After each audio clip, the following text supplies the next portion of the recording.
প্রযুক্তিতে উন্নত দেশগুলোর মধ্যে চীন হলো অন্যতম। চীন প্রযুক্তি খাতে বিশ্বে তার প্রভাব বিস্তার করেছে নানাভাবে।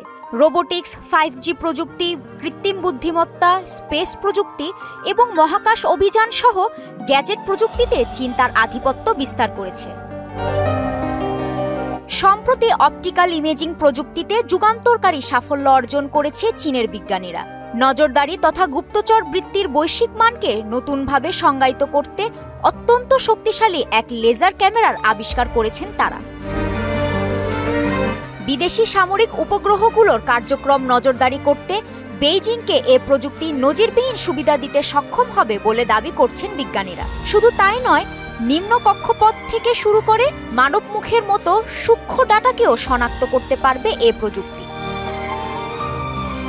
সম্প্রতি 100 কিলোমিটারের বেশি দূর থেকে মিলিমিটার পর্যায়ে স্পষ্ট ছবি ধারণ করতে সক্ষম হয়েছে চীন। বিষয়টি সকলের নজর কেড়েছে, কারণ এতদিন পর্যন্ত এমন ছবি ধারণকে অসম্ভব বলেই মনে করত সবাই। চীনের উত্তর পশ্চিমাঞ্চলের কিয়াংহাই লেক এলাকায় পরীক্ষাটি করা হয়। লেকের উত্তর তীরে একটি সিনথেটিক অ্যাপারচার লাইডার সিস্টেম বসানো হয়। এটি লেজার ভিত্তিক চিত্রগ্রহণের একটি অত্যাধুনিক পদ্ধতি।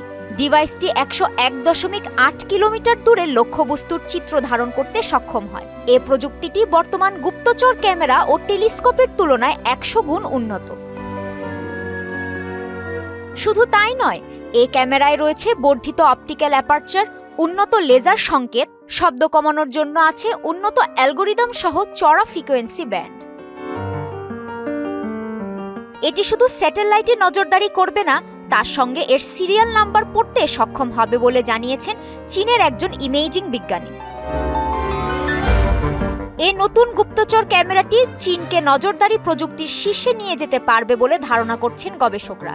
স্যাটেলাইটের সেন্সর চিহ্নিত করা, বিদেশি উপগ্রহের ক্ষুদ্রতম বিবরণ শনাক্ত করা সহ মহাকাশযানের ক্ষতি নির্ধারণ করার মতো কাজেও এ প্রযুক্তি ব্যবহার করা সম্ভব।